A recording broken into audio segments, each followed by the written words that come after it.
Yo, welcome to the Inconclusive Show. In this show, we talk about the things we want to talk about. We're just three lifelong friends Brought up in three different ways, with three different with perspectives. three different perspectives. This is our show. So stay tuned.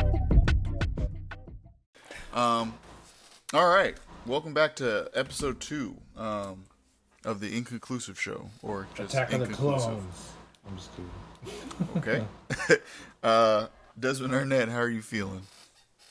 I feel pretty good. Can't complain. I'm feeling pretty good.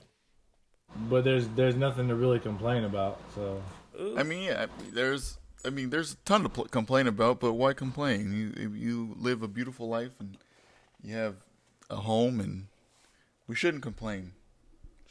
There's nothing really to complain about, but you can complain about whatever you want to complain about.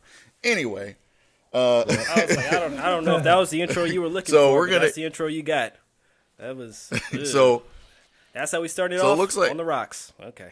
I know. So we're gonna continue talking about Black Lives Matter Part 2. Let me get my vodka. I'm not really sure where this is gonna go. I'm gonna let this go where it goes, and we'll see how we feel at the end of it. So first thing I want to talk about is police joining the protest.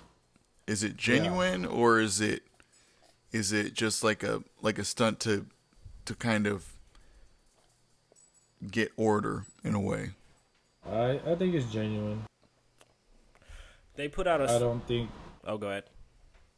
I don't think it's something that they take too light. This is not something to take lightly at all.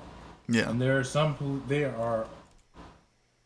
a few bad apples that fuck up every police department's reputation. True. I mean, there's a bad apple in everyone that There's messes a few up bad people's apples that ruin the bunch. Yeah. And I feel that police officers are genuinely good people. Most of them. Some. I wouldn't say, yeah, most of them. And I feel that they have it in their hearts to because at the end of the day, they're people too. Right. Exactly. And they do have a duty to uphold and protect the law that is laid in this.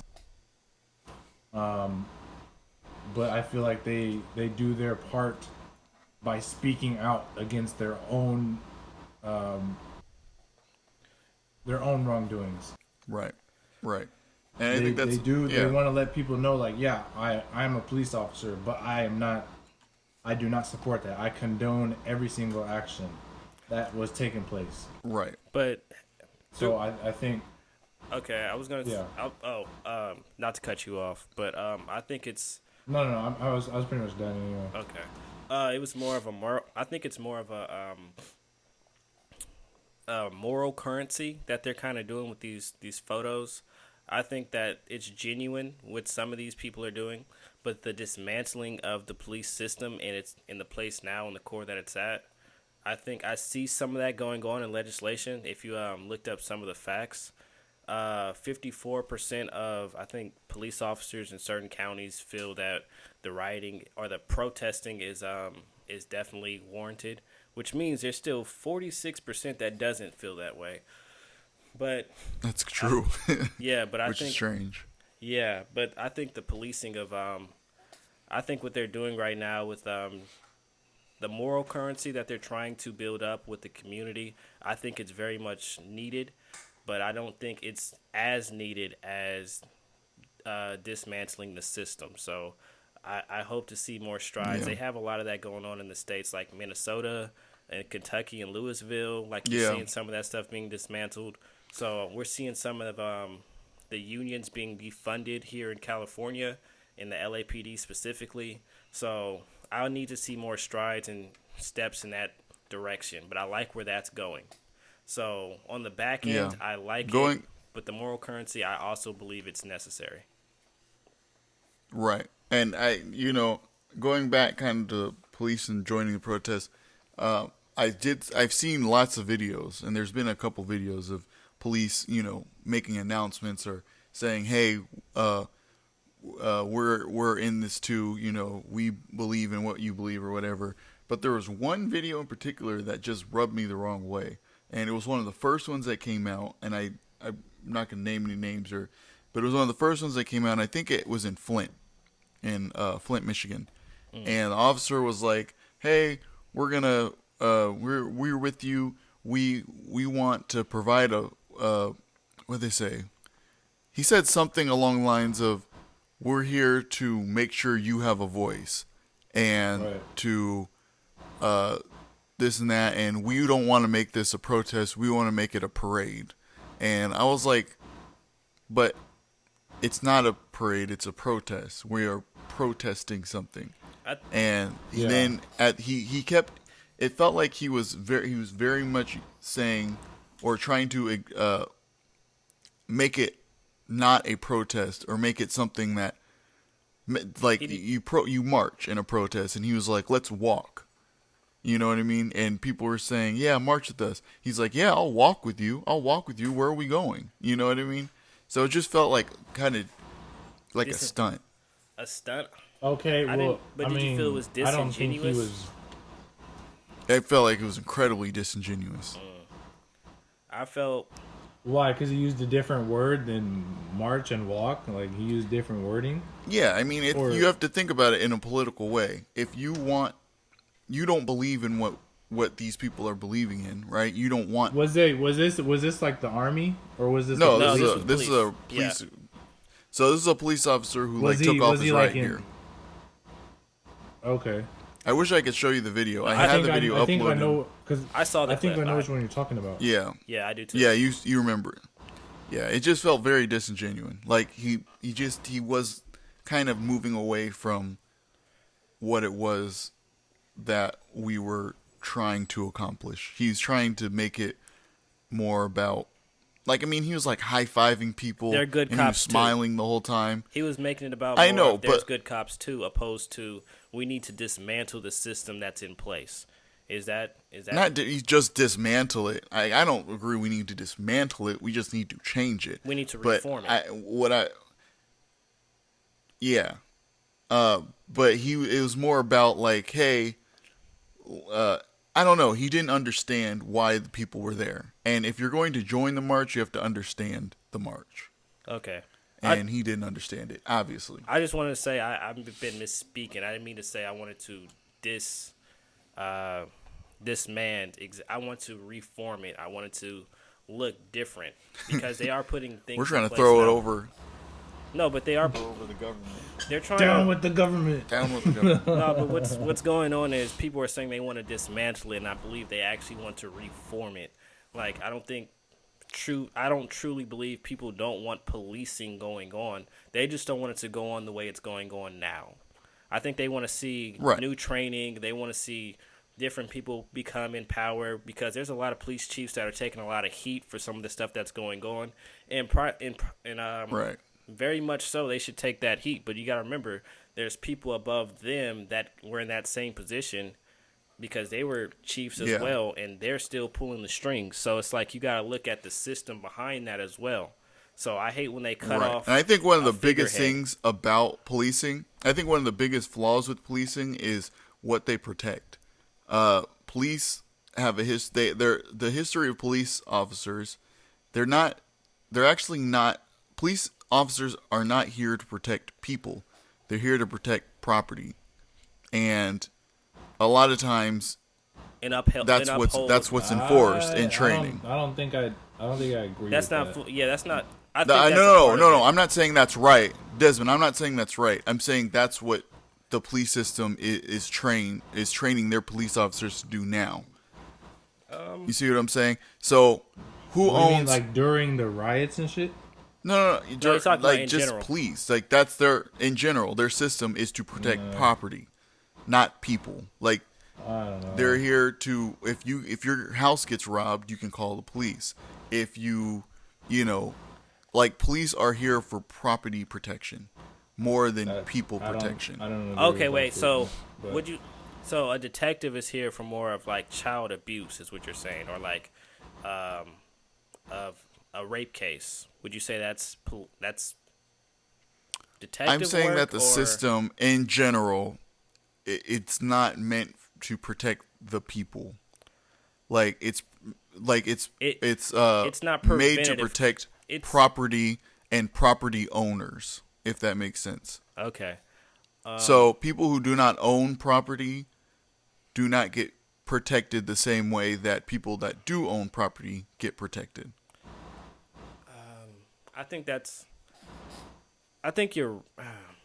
Because I can't argue that's I don't wrong. agree with that statement. I can't argue that's wrong, but I feel like there's some pieces that some holes need to be filled. Because I think. Yeah, for sure. Yeah. Okay. So I just wanted to say. It's just I just want to. Because I Yeah. don't really know exactly what else to add to that. Because there is some stuff, but I just can't come to mind at this present time. But you're right about that. It's but I don't it's think that's all it is. it's a little bit. It's part of systemic racism. Is that you know, they made the system to favor white people who own property, who had money, you know, and Well, yeah, historically, historically. but times have changed. Not really. And well, to a certain extent, I don't think it's more about protecting property. It's about Why- protecting. people, why are they in the community. why are they in the ghettos? Why are there more cops in the ghettos than anywhere else? Because there's more crime. No, in the ghetto. it's over. No. It's a different form. Because of they crime. want to arrest people It's and But it's still- put them in prison. it's over policed. I mean, there is more crime. I'm not gonna lie. There is more crime. I know. But- I think it's seen as that way, but I think the light isn't shed in the right places because I think there's more white collar crime that goes on that's unseen than blue collar crime. Well, yeah. So, it's- yeah, blue collar. I think I understand where you guys are coming from. yeah. So I'm saying that it's not always the case of you look suspicious, I'm gonna arrest you. It's more about maintaining a lawful presence regardless of where you are. But they don't If you're not they don't following the maintain a law, lawful then presence you in. should be afraid by all means. But they don't. You said a lawful presence. There's no lawful presence in the suburbs. I think there's more harassment in the ghettos or in the hoods where people are. I think harassment is bigger. Like if you're on private property, like you're loitering. Loitering is a poor man's sentence. It's a poor man crime. It's a petty crime.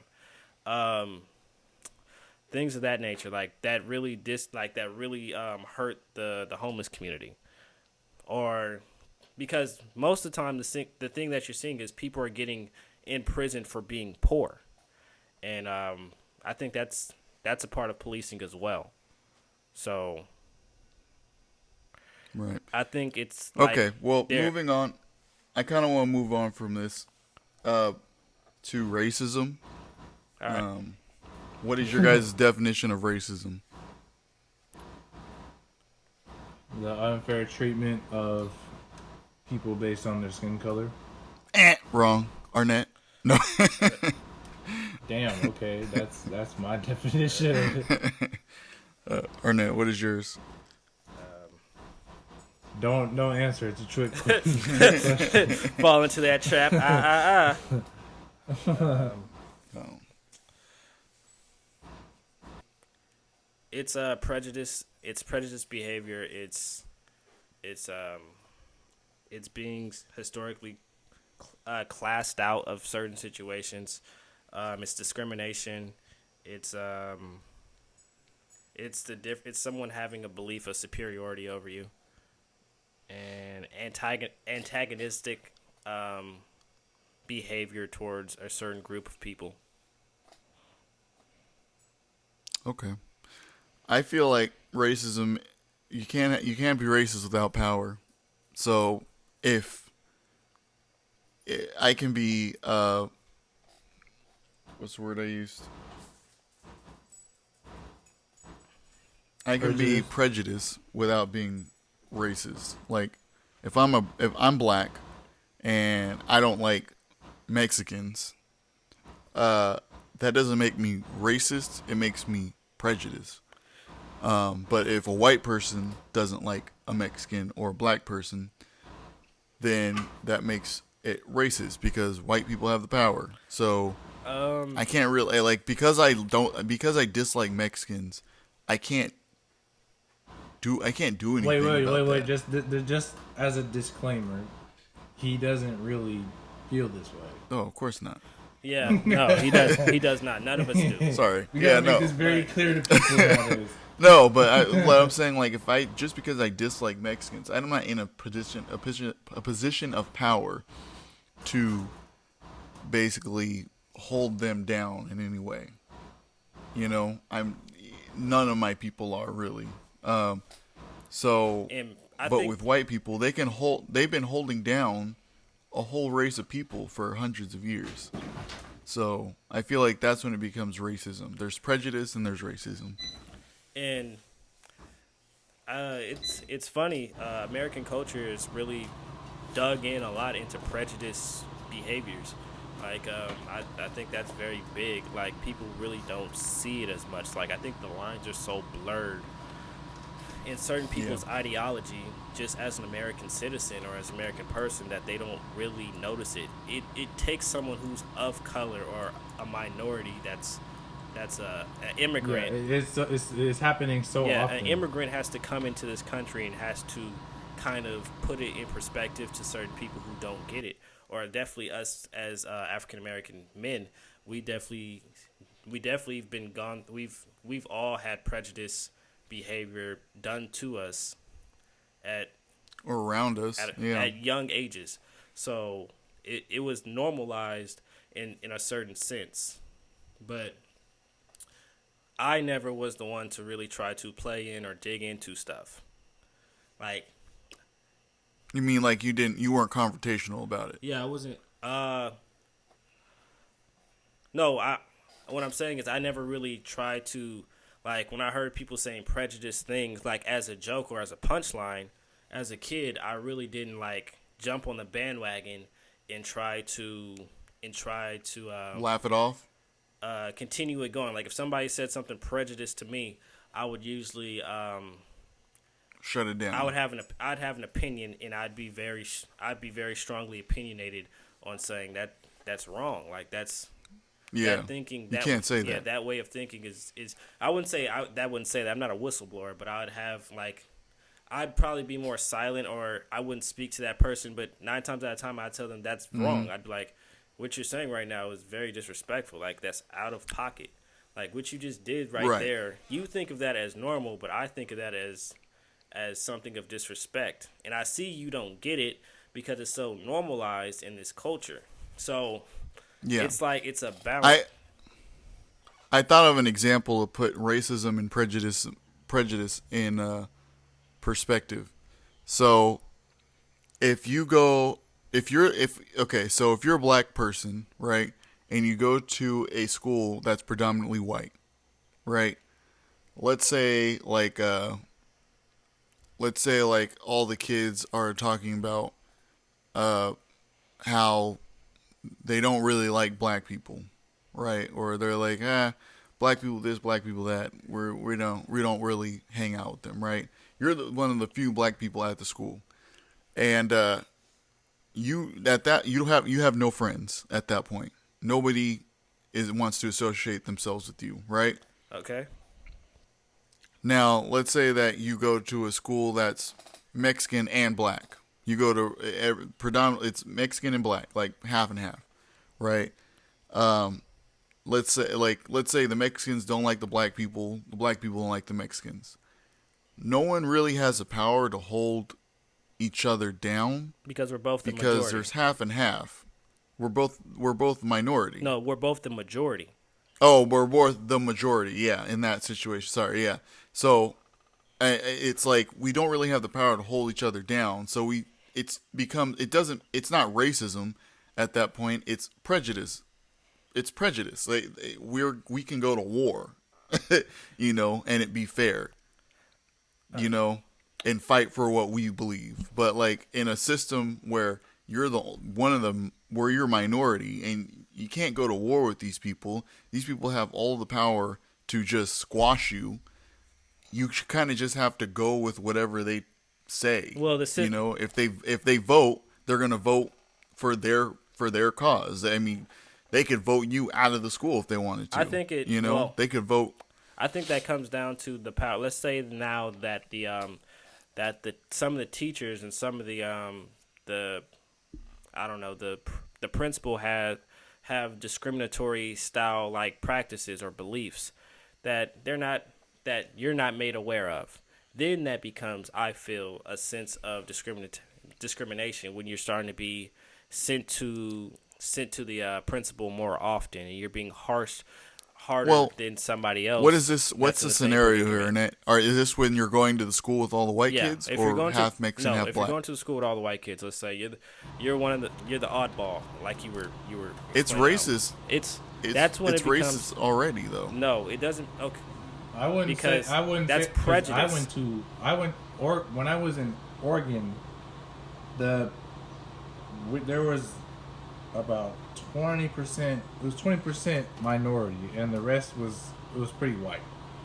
And there were some bad apples that had the feeling to discriminate. express their discriminations. We're talking about but white the people? Majority, yeah, I'm talking about white people. You met some racist white people in Oregon. Not shocked.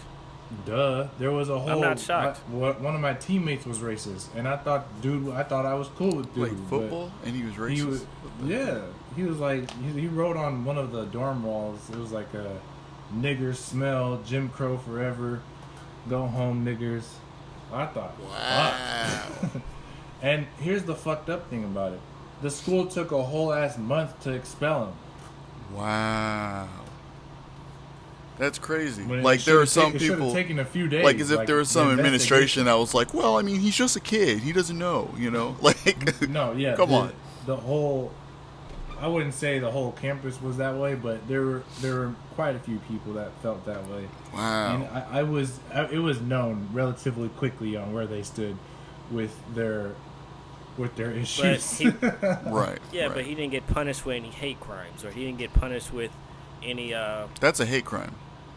That's a hate crime. But you see, he didn't get punished with that, and there was like, even out as his first offense, Oh, he just got expelled. he just got expelled. Right. So that's still That's another. that's yeah. looking out for you, even when you don't think that way, because you should have had something against you because of what you did, but because it's not a level, it's not a high enough level. We can just brush it under the rug. It's not as big as it could have been, but it's still, in your. So let me go back to what I was saying though. It's not about the black kid that's constantly being sent to the principal's office because the teachers have discrimination pushing against him. Like, let's say he's only standing up for himself.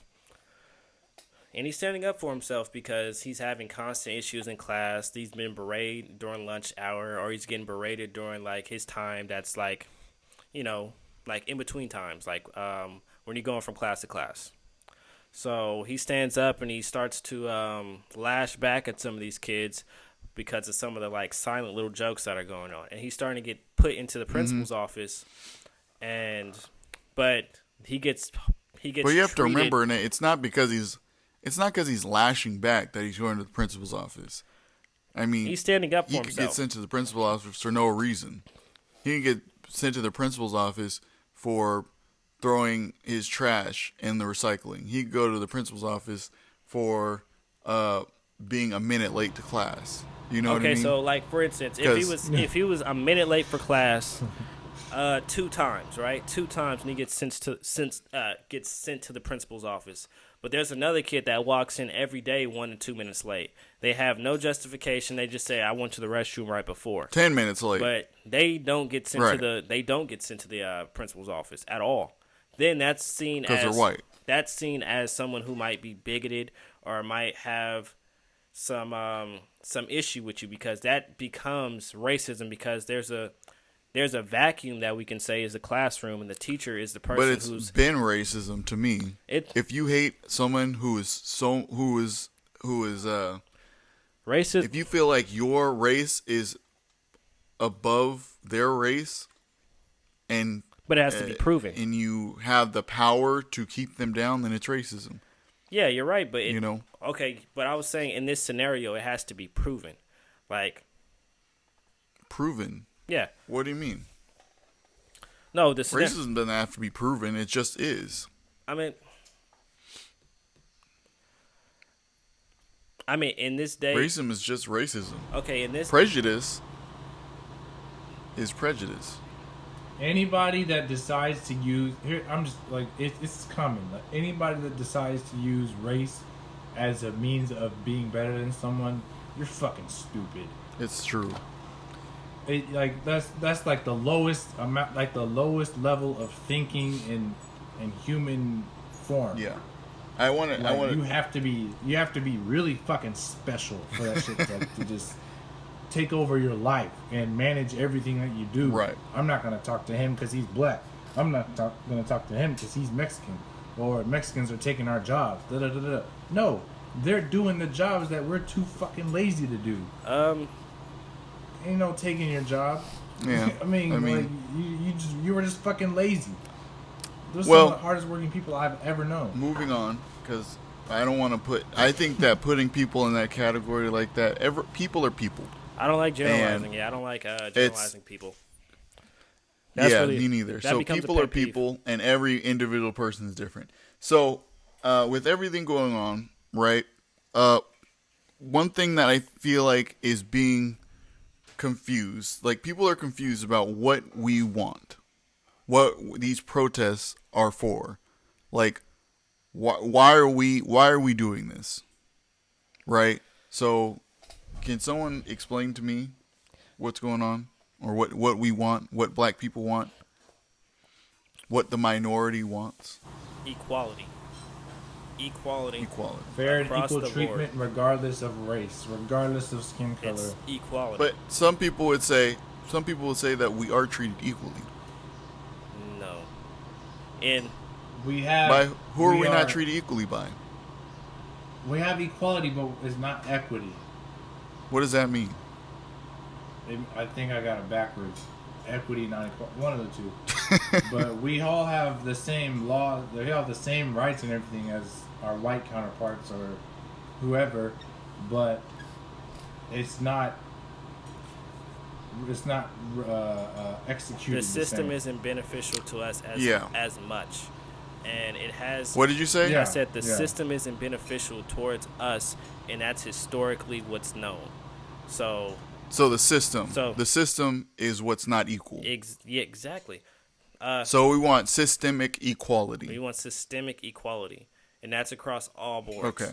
So people think it's just the police brutality, and I think it really should be into everything. So I believe that's what the fight is about. True, pure equality, where we can have these things, but we have to also, as African American people, have to be able to make these things happen. I don't think that's solely on us, but it's because of No, I mean of the problem that's when you. Yeah, that- but that going holds. back, when you look at the system, it's all about the system, right?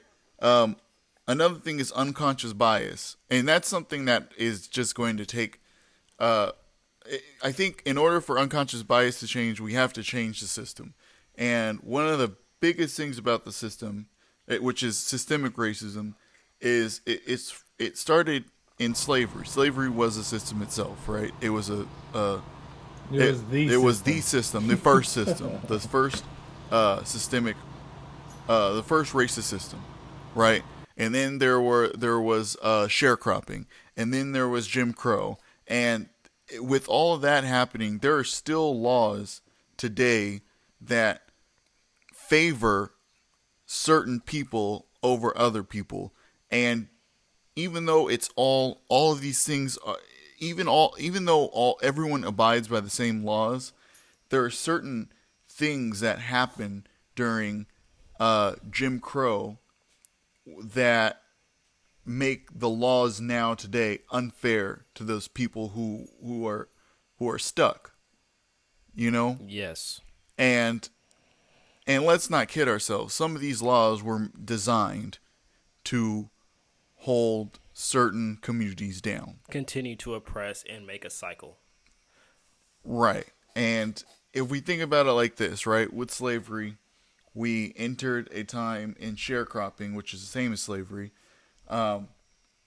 in which people were people were incredibly damaged. People, like, I don't know why no one talks about this, but African Americans were incredibly damaged people because, mentally. You think? You think, right? I know it should be obvious, but no one talks about it. African Americans, after slavery and sharecropping, were incredibly damaged people. They had mental illnesses because of all the traumatic things. You talk about coming home from war, these people were like 10 times that, and now they had to start families and raise these families, as mentally ill people, right? Surprisingly, because of how resilient we freaking are, we came out of that. We still have lasting things. There's still there's still an alarming number of African Americans with mental illness. Right. But it's not,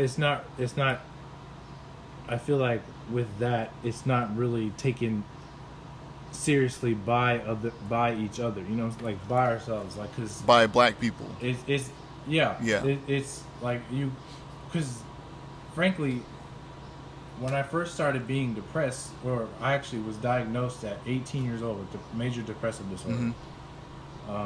But luckily that's been changed, and with the help of going to therapy, using tools that help us, right, and making sure that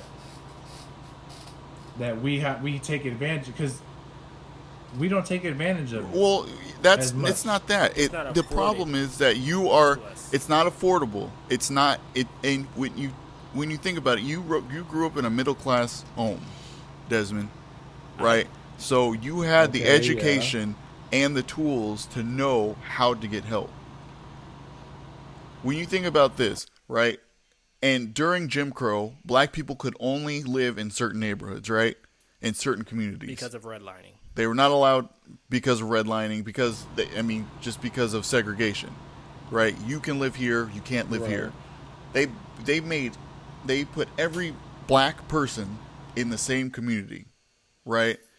And we actually started to show promise. We actually started to grow those communities into real communities and become real active members of society. And not only that, but become very successful. Well, and there are tons of stories about of these communities that were just destroyed, eradicated, right? And there's some stuff people don't even talk about. Not just eradicated. Right. There's a story about them just dropping bombs on one community. No, there was plenty. There was another community that got completely. There's a lot, yeah. There was a huge race war in 1919 that people don't talk about. That was way out in. Let's not call it a race war, Arnett. It's not a race war. Yeah. No, that's what everyone wants to call it. It's not a race war. No, there was one. Like what I'm telling you, the one you're thinking about is a complete. That I'm not talking. No. But Arnett, it's not a war. War has to have equal parts. They have to have people who are equal. Slaughtering. Or equal in power. Yeah, it's just a slaughter. They just it's slaughter. Yeah. There's no. We don't have. It was all the farmers that came and dropped bombs on this community. There's tons of stories about that. And, but anyway, so you have these black people in these communities where, and they made sure that the only ones that survived were the ones that weren't Black thriving, Wall Street? right?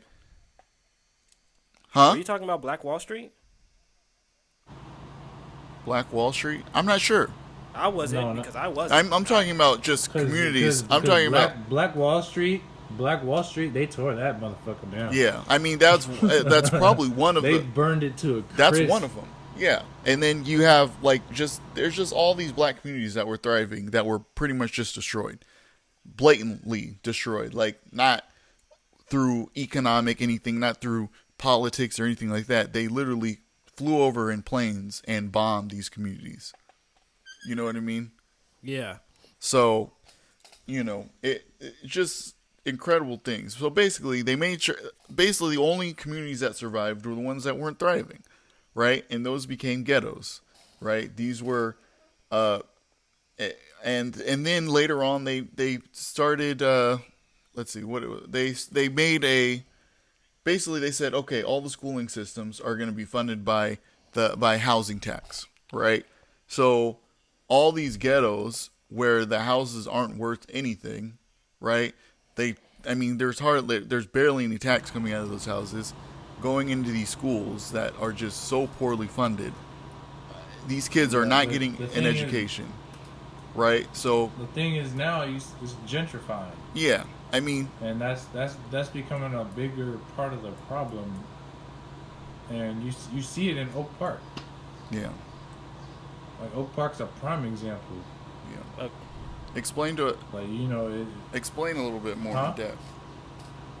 well, I don't really live there anymore. I mean, I never lived there, but I'm saying I've been to certain places in Oak Park where it didn't look pretty welcoming. But- Like, it was, the Yeah. certain parts that were run down, but with the evolution of businesses being moved in and the escalation of time, you see more of a buying out and kicking out of African Americans. Right. Because other people are buying up and renewing and renovating and pretty much transforming the community. So what's wrong? to What's make it bad more, about to that? make it more quote unquote safer? Nothing's wrong with You it. said that's a It's- problem. Depends who's doing it. Oh, did I? Yeah. I didn't mean a problem, but it's something I've noticed. Okay. But at the same time, where are these people that keep getting kicked out? Like, where are they eventually Okay. going to go? Here's the You know, thing. like, there's Yeah. I think it is a problem, and the reason it is a problem is because that's a community that's mostly founded in with Black and Mexican communities or Latino communities. So the thing is that these communities need to find a way to purchase property, because if they can purchase property, they can start to do exactly what they're doing for those people, those groups, and those organizations, those mutual funds that are going and buying up that real estate and making new things out there because they're cleaning up the area. The area is in its impoverished state because someone came over there and put it that way, and they were pushed in that. They were pushed in that area. Those people had to be pushed in that area by not by means of force, but by means of affordability. That's the new game. The new game is Not just is that. affordability. But like, just you're allowed to buy. You're allowed to buy here. You can buy these houses, but not these houses. That's redlining. What you're saying there. That just That's ended a part in of the it. '60s. That's not. No. That's not redlining. That You're allowed that's to buy just- here, but that not was just here? segregation. You're allowed to buy here. No, that's here? not redlining. Redlining is where people take districts, right? And they outline these districts, and they say It's not just districts. like all the money It's blocks. that is coming out of these will go back into the community or whatever, and it's a political thing. I'd have to research a lot more about it, but I do, because I actually had courses on this. So Yeah. redlining is, so for instance, let me give a good example. So for redlining, you could have a block that's different from each other. So this block is over that way, and these people on this side of the block make $100,000 annually a year as a household income. These people on this side make lower than $20,000 a year annually. So the people who are in this district that has the literally a block away, the one that's making 100,000 and more, that one can be considered to be able to go to a school like, let's say, like a prominent high school. Now the ones that are 20,000, they get to go to a lower income high school, and they're boxed Right. to be that way. So that plays in the role of redlining as well. So you see, Right. so the district that you're in has a lot to do with your income, and it's all Right. done by design. So if you want to be able to Yeah. go to these Yeah. schools over here, you have to say you live a block away, so you can be able to go to a school that allows you tennis practice, that allows tutors without having to pay for them. That's You're allowed. so you can go to a school that's actually funded. You get funding opposed to going to a school that only has fourth R. That's And not funded You get PE because class, all the yeah. house tax. Yeah, you get PE class, but you don't get music lessons, like things like that. and you get crappy books. So like have- what we're saying is basically you have two schools that are like a few blocks away. Literally, they one could be- school has a graduation rate of like 20%, whereas the other one has a graduation rate of 50% or 60%, and the other one has a dropout rate of 40%, whereas the other one has a dropout rate of 10%. and they right? and they equate it Now, to because there's a bigger part to the story. They equate it to the placement of the housing. It's like because of the housing, Yeah. it's the reason this is just a slum. This is just a ghetto. It's like no, what you did was you made it so impossible for these people to be able to buy in those to escape. to escape it. Like so, let's say Yeah. you're making $60,000, but everyone else is making $100,000 annually in that district. So what you must be able to make is $100,000. But you're doing your best and you're making $60,000. But $60,000 only allows you to stay in the neighborhood that you're in, and you know the funding there. It goes off of income. It goes off housing tax. So the tax of your Yeah, house, but the of the problem- property, goes into the school system. Yeah. And you're not getting a lot of money from people that are making $20,000 a year opposed to Right. $100,000 a year. And so you- they're afforded more stuff. Yeah. And you think about this, right? You have these two very close places, right? You have this school that they have a 40% dropout rate, right? So where are those kids going when they drop out? They're going to low To the income street. jobs. They're going to the They're street. going to the streets to go sell you They're going drugs. to the They're street to they're sell put in drugs, to situa- do whatever. They're Because they're put in every situations kid- to do petty crimes. They're put in situations to do Right. petty crimes and do armed robberies and to do things of that type. In the nature that they've been around or the environment that they've been around have normalized that so much that it's no longer Exactly. seen as toxic. Because- it's seen as the path and the way that you're because it supposed to go. starts because it starts with the schooling. If 40% of the kids are dropping out, you know, that's a big But problem. That starts You know, with the you can't have redlining. it. That starts with the redlining because, like I said, it goes off of Yeah, property. yeah, I'm income saying, tax. It starts with the red line. But no, it you're right. starts You're right. with Then it your goes into the community. school. It funnels down and funnels down. So now you have a community that's stuck because 40% of the graduates are dropping out and only 10% are actually going on to higher education, whereas the people in between are getting jobs, right? and Maybe that's right why out they of high say- school. and But that's why- 40% of those kids are dropping out of high school. And that's why the just cliche ending is up on you the made street. it out of here. And that's why the cliche is you made it out of here. It was like a jungle, and people You try made to it out, right? Yeah, and people Well, yeah, any place is a jungle where it's a lot harder for youth to achieve what they want. Right.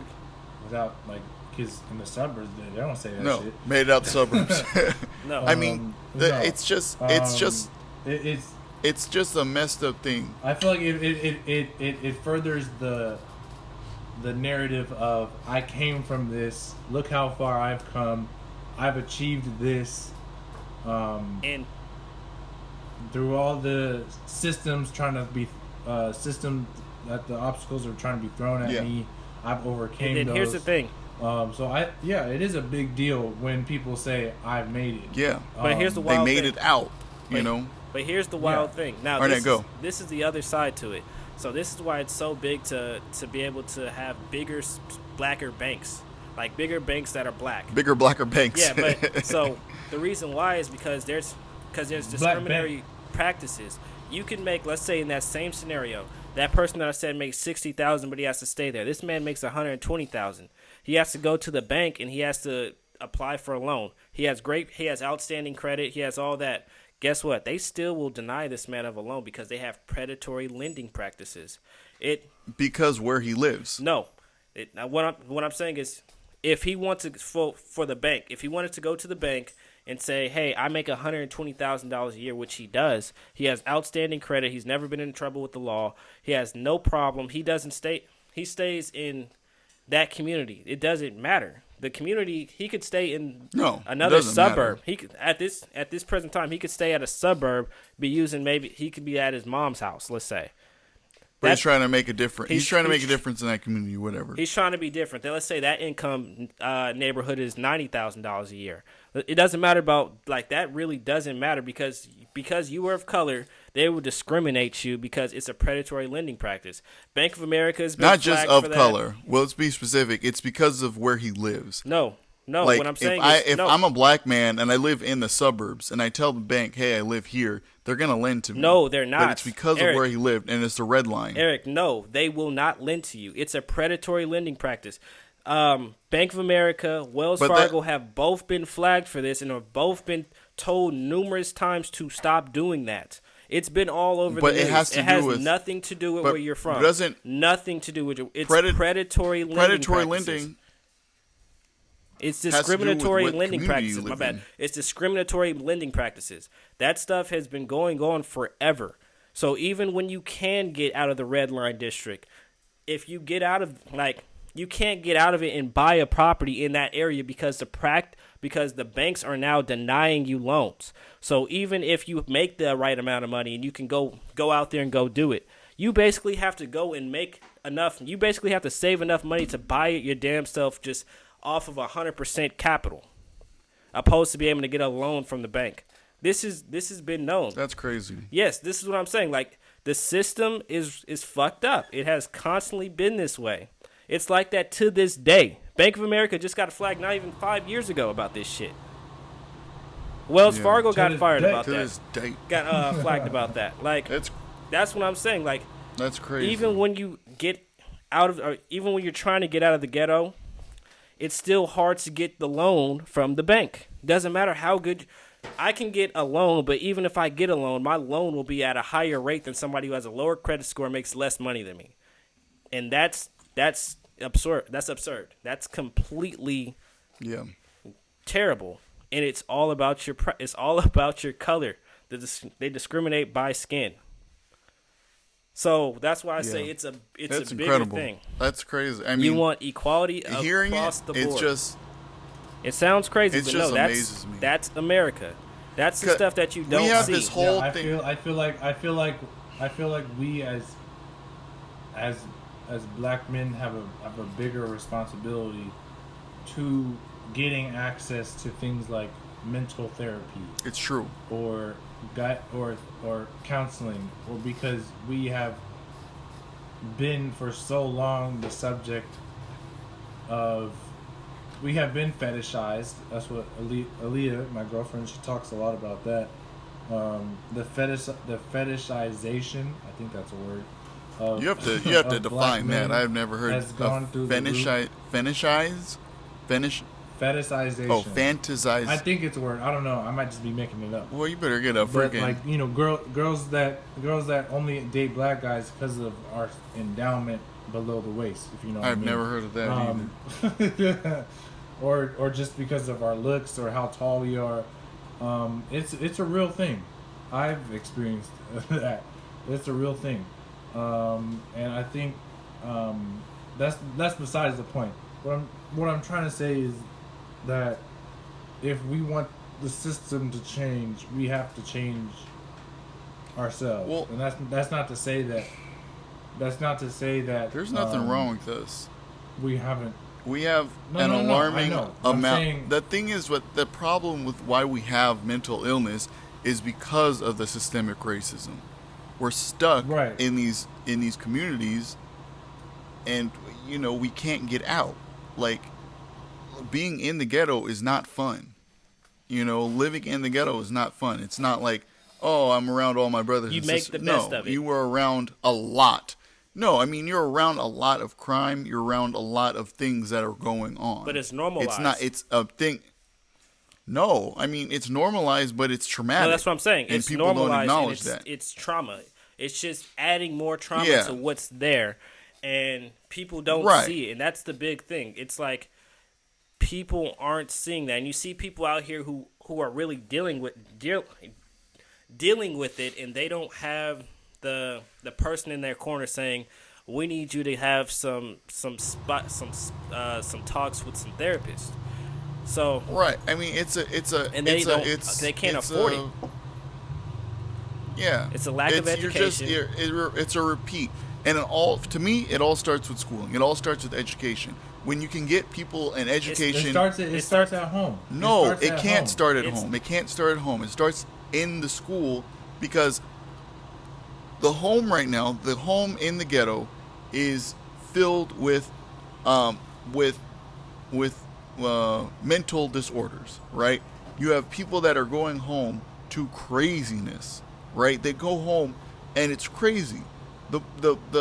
It starts when people can go off to Okay, but college. I'm- When people are going to school, to high school, and are able to get into colleges that take them away from that. You know what I mean? Like right now, you have like 10% of people in those communities going off to college. Right? And even less than that actually finishing college. Right? It all starts with people, with us taking away the funding. Like, okay, so But you know what becomes getting a problem? rid of this weird system with communities funding their schools. Instead, let's have the federal government fund schooling. And it's been something that people have been trying to get for a long time, is have federal government fund schools the same. Private schools are private schools, but if it's a public school, it needs to be funded But just like everybody else's public that, school. okay, so you touched on something that was really big: the federal government funding schools. The thing about it is the federal government. I wish that they could be trustworthy. I wish that what you're saying could just be could just be simple and easy. But it's like asking the person who just beat your ass, could they still give you $50? Dude, Arnett, we have no choice. But no, what I'm Who are we going to ask? They have all the power. okay, what I'm saying is I'm not going against what you're saying. I just wish that this wasn't such a mess, because it's hard to lean on somebody. Of course. It's like asking somebody who has their physical abuser in the house with them and having to lean on them for care. It's not an easy thing. There's no coping mechanism we can use either. So it's like until we have but the thing is, if we had economic power, if, for instance, instead of donating towards well, I don't want to say what I want to say is, if people were donating as much money to these causes as they do to the actual black economic dollar, like funding black banks, which can make them bigger, which gives us opportunity to be able to have fair lending practices. So instead of having that issue, redlining will still be a problem because it has to do with the government. But when you can get a bank to pass your loan and allow you to go over somewhere else, then it becomes less of an issue. But there's still a problem there. There's still a roadblock there because the systems in place still have a problem with, like, okay, well, we see that you did that, because there's still systems that are like, I don't know if this person is actually being truthful with the income that they're making. And that will become the new roadblock. I think, but yeah, my thing is, all I'm saying is that somehow, some way, every public school needs to be funded the same. Okay, this is what I'm saying. So that every person, every community has the same amount of opportunity to go and accomplish what they want to accomplish. Okay, but let me. Period. I don't care who does it. Let me say it like. I don't care if it's federal government. No, this is how it happens. Because let me say how it needs to be done. So if the black banks gets more power, gets more influence across the nation. There's more of them out. There's more loans going out towards small businesses, and those small businesses are in those black communities. Now those black communities are getting more revenue. That more revenue is feeding into education. So in that so while that's going on, that's going to take some years, 10, 20 years, we're going to start to see a difference. But where is this revenue coming from? The revenue comes, so property tax. That's where your money comes from right now. In what communities? In the black communities is what I'm saying. If these people set up in the black if you're in communities, the ghetto and there's no property tax going into your bank, how are you making money? Eric, no, that's not what goes on. The property tax goes towards funding for schools. What happens is the banks are giving you the loan, and you're paying the interest on the loan. Banks also flip your money that you have in the bank right now. The money that you have in the bank right now, they're using it and they're flipping it. They're using it and they're buying mutual funds and they're out and they're getting the money that they need off the money that you have. They're, But where is this money? Like, what I'm saying is, what they're getting loans, Yes. right? How are they able to pay those loans? yes. What do you talk? The How are the banks How able to pay if them? you're in a ghetto, how are these banks are giving out loans to black people, correct? These are black-owned banks giving out loans to black banks, correct? I mean to black black people. black businesses, to black businesses. How Go are ahead. those black people then paying their loans if there's no money coming into those communities? There is money coming into those communities, like for instance. How? Not as much as not as much as what I'm. it would So be. let me say it like this: in the black community, there are nail salons, there are liquor stores, there are places, checking the cashes. Those are all businesses that are owned by depending where you're at. They're usually owned by Asian Americans or the Asian community. They're owned by the Latino community and they're owned by the white community. There are very little black businesses. So I know. so Very the thing little. is, I know this. you come up with a good concept. It's just like any other bank. You have to pitch to a bank, but the idea has to be able to stick. So if it's a good enough idea and they see that you're able to make revenue, you can do it. You're able to do it. The problem is that right now we're I see getting what you're predatory saying. lending going on, so we can't get those. That's another- They yeah. won't give it to us. I see what you're but If you saying. go, Yeah, yeah. Okay. So now Black people We'll be that able- that don't own businesses now, If you would bank- go to the bank to get a business loan to start a business in their community.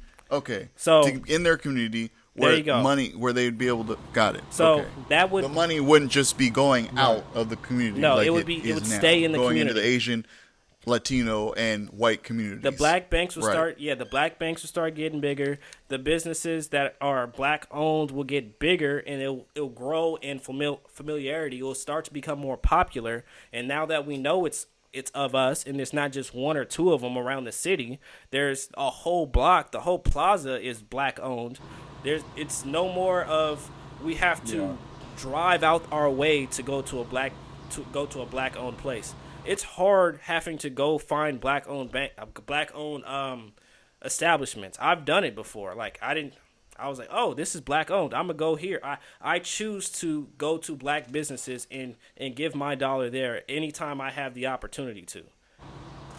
I started buying cupcakes Yeah. from this place more often just because Yeah. I knew they were black owned.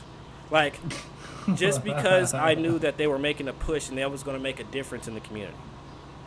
So Yeah, if you want to change, you got to. if you're looking for change, you have to be the change you want to see. That's a prime example of bettering the So, community. but the problem is, Yeah. supporting black owned businesses is a top So, one for I me, think too. that those are I mean your barbershop, everywhere you go, your barbershop's That's true. black owned That's pretty yeah. much too. But But here's the barbershops thing: are they black pay owned rent. and The owner of the actual They- building oh, yeah, that's isn't the black true. person. The person who owns the That's name true. on the shop is black, but Okay, yeah. they're renting. They don't own. You see what I'm saying? But it's still their business. not- It's not the owner's business. It's I'm not not- the. I'm not disputing They're but that. we're renting. still I'm we saying want black people to own businesses in black communities. Period. I We want want the- them to own the buildings. We want them to own. now, yeah, if their property owner, if their landlord is black, I am all for that. If their landlord is black and then they rent Yeah. out a spot there, that's beautiful. That's blacks. That's blacks loving blacks. So here's another question. Like we're talking about this black communities, all this. It sounds a lot like we want our own community, right? Like That's we want exact- a community with all black people. Yeah. that's exactly what I want. I'm not. I Do you- want that in places more often than just Atlanta. I want it to be But don't we in more. also in more states. just all, don't we all also over, just pretty want much. to integrate? Integrate? For me, I love the idea of a black community, but in the place that we are in America, I almost want to say I almost want to just integrate. I almost want to just make everyone one. Okay. What I'm saying is, for us to be able to have that that ability to be able to do that, we need to have more in our own. So there's all white communities and we're already integrated. Is that's not the problem. So I'm saying if we have 60% of the businesses in a city owned by black people, that doesn't mean the other 40% aren't welcomed, aren't willing participants. I'm just saying we need to have certain cities that we're already big in. Like for instance, Oak Park is a community that we're already big in. So what would be the problem of them are just owning the property that's commercial property, or owning some of the storefronts out there? Like owning 60% of Oak Park wouldn't change Oak Park. I'm not saying make a new thing. I'm saying just make those things what they are, but black owned. Because it won't change anything else. It would just be, now this is a community that's already black, but now they're not seen as impoverished because the systems will change. Because the people that are paying into there right now don't live there. They don't live in that community. They live in Greenhaven. They live over in like the 50-50 housing area. They live in Land Park. They live in an area where their school systems are fine.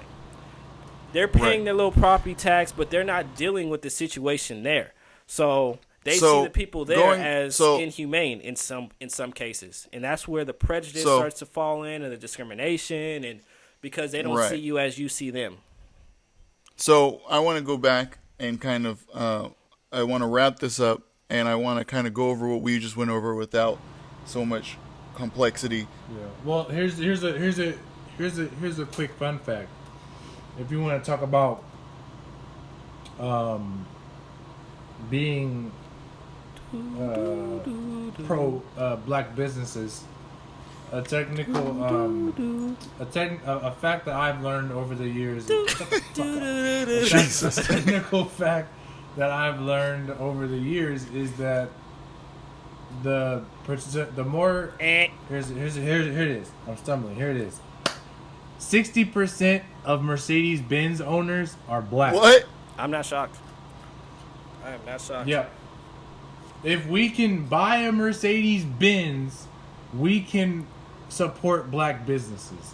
If we can buy a Mercedes-Benz, we can own black businesses. That's not to say that you don't I work think hard that for your Benz. that comes back to by any education. means, but Like that's an Definitely. uneducated decision to buy a Benz I don't instead think of. so. I don't think not all the time. I think a lot of not people. all the time. Wait, You could I be think a drug lot of lord and people buy are a missing in Benz. vision, because I see this a lot.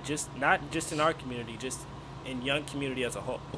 I see a lot of people go out and try to be the flashiest thing they can be, and that's very prominent and very big in the black community. Because at a time we were unseen, and I could tell you the whole backstory later.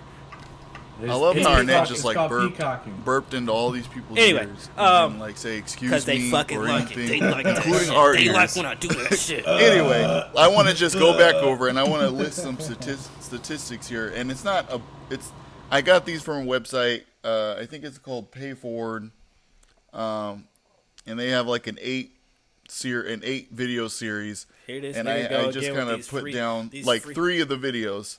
You giving These out free shout-outs? statistics Is that that what are you're just doing? incredible. No. I mean, it's just a website. It's just an informative website. Who ain't paying right So- now? Here's some incredible stats about wealth in America. So, African Americans, black people, are 13% of America. We're 13% of the population of America. Yet we only own 2.7% of America's wealth, which is incredible. That's ridiculous. So net worth, average median net worth. So the average median net worth for a white family is $134,000, right? When we go down to a Hispanic family, the median net worth is $14,000. And we go down to black families, it's $11,000. We're talking about white families have a median net worth of $134,000. Black people have a median net worth of $11,000. That's incredible. And when we just talk about single women, A white single woman has a median net worth of $41,000. A Hispanic woman, $140, and a black woman, $120. We went from 41,000 down to 140, and then to 120. Employment. Black unemployed employment is 2 times white unemployment, even among college graduates. That's crazy. We're talking about these people that have the same education are 2 times more unemployed. It still comes down to and a certain a white systemic sound- racism there. Yeah, it's all systemic. This is all systemic racism stats. So, and a white name is 50% more likely for an interview, and that's it. I mean, there's a lot more. There's a lot more of those statistics, and I think it's called Pay Forward. I wish I could. I'll probably link it in the description or something.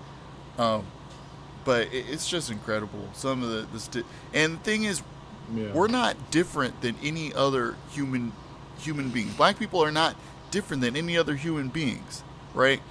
And white people, there's been this thing in America where it's like, oh, black people are just more violent, they're just not as smart, they're just not this, or just not as that. No. The fact of the matter is, it's not possible. We're all human beings. Yeah, these are creature we all traits. have the same.